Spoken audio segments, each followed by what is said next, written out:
Naam, mtazamaji wa Erasmi TV, jina langu ni Alex Lubuva na leo tumepata wasaha wa kukutana na mtumishi wa Mungu. Leo tumefika hapa mkoani Arusha kukutana na mtumishi wa Mungu. Tumepata nafasi ya kukutana naye.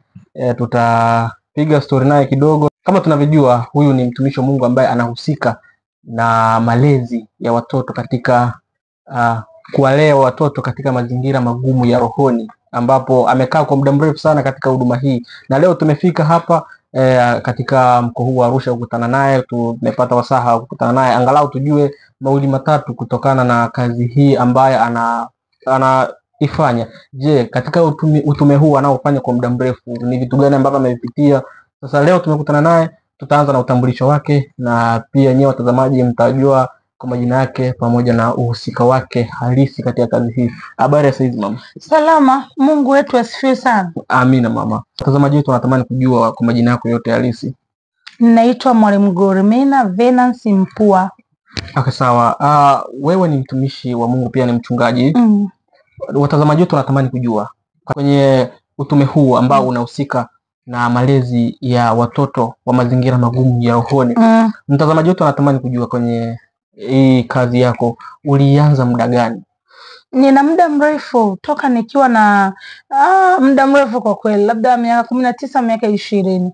Baada tu ya kumpa Yesu maisha, nilikuwa tayari nyuma yake, tayari nina utumishi ndani yake. Kwa baada ya kuokoka tu ikawa imejidhihirisha sasa na malezi ya kiroho, nikaenda hivyo nikaendelea na utume.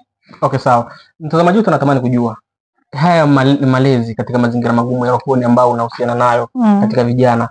Mtazamaji wetu anatamani kujua labda mazingira magumu ya rohoni na mazingira magumu ya kimwili, utofauti wake ukoje? Yeye anatamani kujua kwamba mazingira magumu ya rohoni yakoje, angalau ili ufafanulia kwa ufupi aweze kujua zaidi kuhusiana na utume huu ambao unaufanya. Sawa. Ninaposema kwamba ni mwalimu wa watoto na vijana wa mazingira magumu ya rohoni, na kuomba utofautishe. Mazingira magumu ya mwilini ni kama vile vituo vya watoto yatima, hivyo ni mazingira magumu ya mwilini. Mtu hana nguo, anahitaji fedha ya hospitali, anahitaji lile na lile. Lakini sisi tofauti kabisa, viwili tofauti, haviendani hata robo yake, hata nusu yake, hata kwa namna yoyote ile. Mtoto wa mazingira magumu ya mwilini ni tofauti kabisa na mazingira magumu ya rohoni. Huyo wa mazingira magumu ya mwilini anahitaji msaada wa fedha, hasa kubwa zaidi ni fedha, maana utakuta shuleni ni fedha, mavazi sijui na nini, vyote ni fedha. Lakini sisi wa mazingira magumu ya rohoni unakuta mara nyingi sana, hata watoto mara nyingi ambao labda tunakuwa nao wengine wamesharudi mashule. Ndio maana sisi unakuta asilimia kubwa watoto wetu baada ya kufunguliwa kutoka kwenye hivyo vifungo, ndugu mtangazaji, huwa wanakwenda kusoma shule za private. Kwa nini? Na wanasomeshwa na nani? Hata kama tunachangia kidogo sana, lakini asilimia kubwa anakuwa ni mzazi. Kwa hiyo unakuta kwamba mimi wanangu hawana shida ndogo ndogo naweza kusema kwamba hata shida kubwa kubwa hawana, yani kwa hali ya kawaida. Unakuta baba labda ni afisa, baba ni mfanyabiashara mkubwa, baba ni yani mambo ya mwilini yeye shida hana, isipokuwa ana shida ya rohoni. Nikisema ya rohoni, unakuta huyo mtu amefanya kazi, amesoma, amepata ajira, lakini muda wote yuko kwenye ulevi. Kwa hiyo hata ile raha tena ya ile hela inakuwa hana. Kwa sisi tunadili na mazingira magumu ya rohoni yaliyomtenga mbali mtoto wetu na wazazi wake, yakamtenga mbali mtoto wetu pamoja na jamii inayomzunguka, watu wakamuogopa kabisa. Mazingira magumu ya rohoni. Yule teja ambaye amekatiwa tamaa na watu wote, yule mchawi ambaye watu wote wanasema mtoto yule anaua watu, yule mwenye tabia ambazo kabisa unaona hapana, hizi tabia zimekuwa siziwezi, huyo ni wa mazingira magumu ya rohoni. So tumepandwa na tukaambiwa hao ndo wa kwetu. Okay, sawa. Labda katika kazi hii ya mazingira magumu ya rohoni. Lakini bila shaka mtazamaji wetu umesha pata ufafanuzi zaidi kuhusiana na mazingira magumu ya rohoni. Unaweza ukawa una kipato kikubwa sana, unaweza ukawa una afya njema, unaweza ukawa una degree, unakuwa na elimu kubwa sana. Hayo ni mazingira magumu ya kimwili ambayo tayari wewe unayo kisahihi, umejitosheleza, lakini kwa rohoni bado unateswa. Labda unahangaika na madawa ya kulevya, unahangaika na nafsi ambazo wewe labda zinakutesa sana. Haya ni mazingira magumu ya rohoni ambayo wewe ndio unahusika nayo. Bila shaka mtazamaji wetu umeshapata ufafanuzi zaidi kuhusiana na utume huu wa mchungaji wetu Glorimina Venance Mpua ambaye anashughulika na mazingira magumu ya rohoni. Labda niulize swali lingine kuhusiana na kazi hii yako ya kulea watoto katika mazingira magumu ya rohoni. Ulianza ukiwa wapi mpaka sasa hivi umefikia hapa Arusha? Nilianza hii huduma toka tu nilivyoanza kukua miaka 18, 19 tayari nikawa yani sasa ndo nimeanza kujitambua. Lakini ukimuuliza mama anasema yani mtoto umetusumbua sana toka ukiwa mdogo. Wewe magenge yako ni vijana tu ambao wameshindikana, tunashangaa utawashauri wataacha tabia mbaya, unakuja unaiba vitu huku nyumbani unawapelekea. Kwa hiyo maisha ya utume ni kama yalianza toka tu nilipokuwa angalau miaka 5, miaka 6.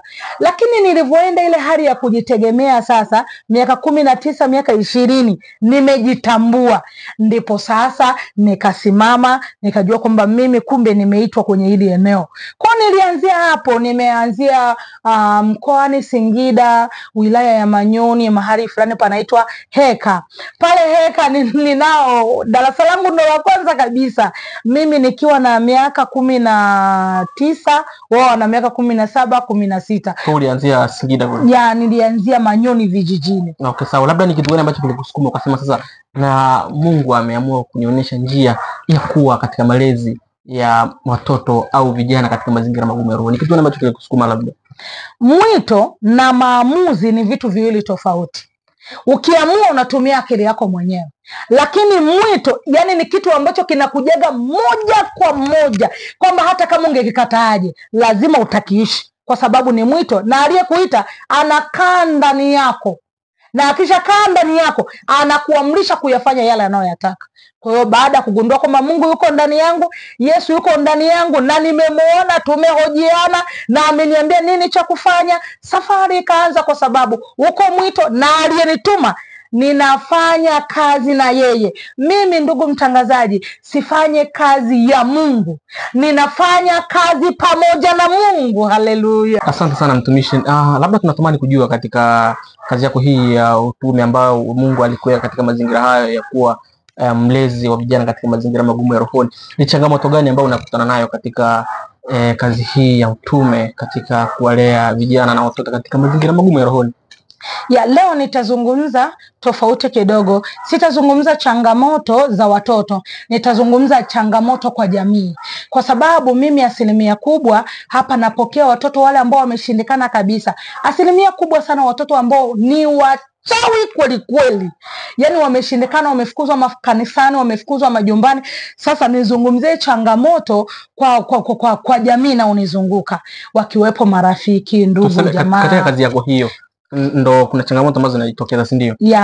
Changamoto zake unakuta kwamba yani wakati mwingine watumishi wenzangu hawanielewi, wachungaji wenzangu hawanielewi. Imefika mahali hata watu wengine, hata watumishi wenzangu wanaogopa kabisa, wanasema sisi kwa dada Glory hatuendi, kwa sababu kienda pale atakayekupikia ni mtoto mchawi, sijui atakaye kusaidia jambo hili unakuta kwamba ni kijana lakini alikuwa na tabia hizi na hizi na hizi, kwa wanawahesabia mabaya.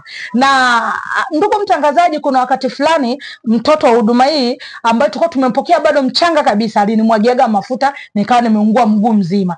Yani hapo ndo niliona watu wengine wananichukuliaje, wachungaji wenzangu, watu wa huduma wenzangu, ndugu zangu, marafiki zangu, jamaa zangu. Ndugu ni waweke mbali, kwa sababu mimi ndugu zangu wanakaa mbali sana. Kwa hata ndugu wengine waliposikia ni kama walilia pamoja na mimi, hata wakatoa fedha zao kwa ajili yangu. Lakini jamii nayo nizunguka, kwa masikio yangu nilisikia baadhi ya watu wanasema ametaka mwenyewe kuishi na hao watoto, kwa hiyo kama anakufa mwacheni afe, tutakwenda kuzika. Kwa hiyo kiukweli, ndugu mtangazaji, jamii naonizunguka kunielewa ni ngumu. Lakini mimi ninachokuambia, hii huduma ina mwaka huu wa 29.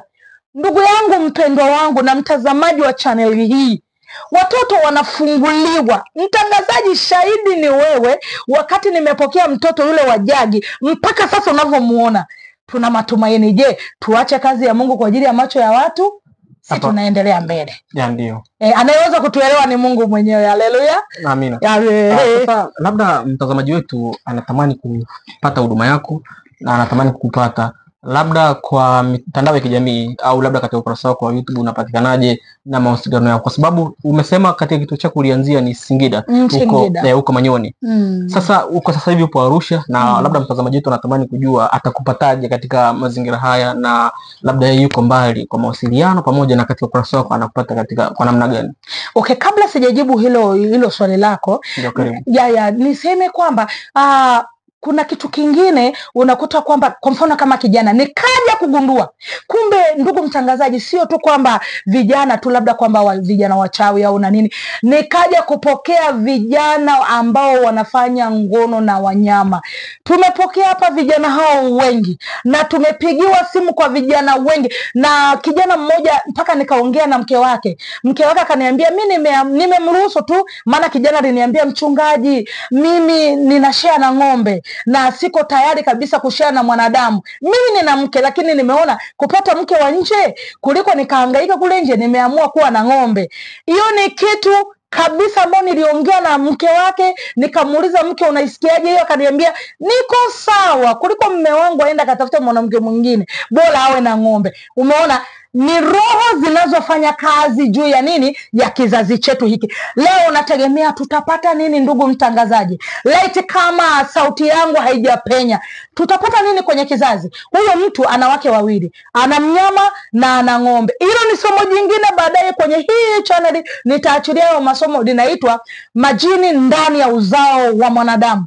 Unategemea kishatoka kule kwenye ng'ombe anakuja kwa mke wake kaja kabeba mimba, unategemea nini? Kuna vinasaba vya ujinini. Hapo ndipo Mungu ametupanda. Tunapatikana kwenye channel yetu ya YouTube na TikTok kwa jina la Maombolezo ya Mtoto wa Kiume, lakini pia namba zetu za simu ambazo moja kwa moja nitaipokea mimi 0768972891. Tunapokea simu masaa 24. Tunaitwa mahali kokote tutakakoitwa, hatuna gharama. God is provider kwetu, hajawahi kutuacha. Okay, sawa mchungaji, labda mtazamaji wetu tayari ameshapata ufafanuzi zaidi kuhusiana na malezi ya mazingira magumu ya rohoni. Kwa hiyo kama una changamoto yoyote ambayo nafsi yako inakusuta kwa muda mrefu na unashindwa kutatua, basi utamtafuta mchungaji na anaweza kuwasiliana na wewe ukapata ufafanuzi kuhusiana na changamoto hiyo. Basi mimi nikushukuru sana mtumishi wa Mungu kwa wakati huu ambao tulikuwa nawe hapa. Amina. Mungu wa mbinguni awabariki sana. Amina mtumishi. Mtazamaji wetu wa Erasmi TV, tunakukaribisha tena uendelee kuwa nasi katika vipindi vingine, na uendelee kusubscribe YouTube channel yetu ya Erasmi TV ili kuwa wa kwanza kupata taarifa na matukio mbalimbali katika ukurasa wetu wa Erasmi TV.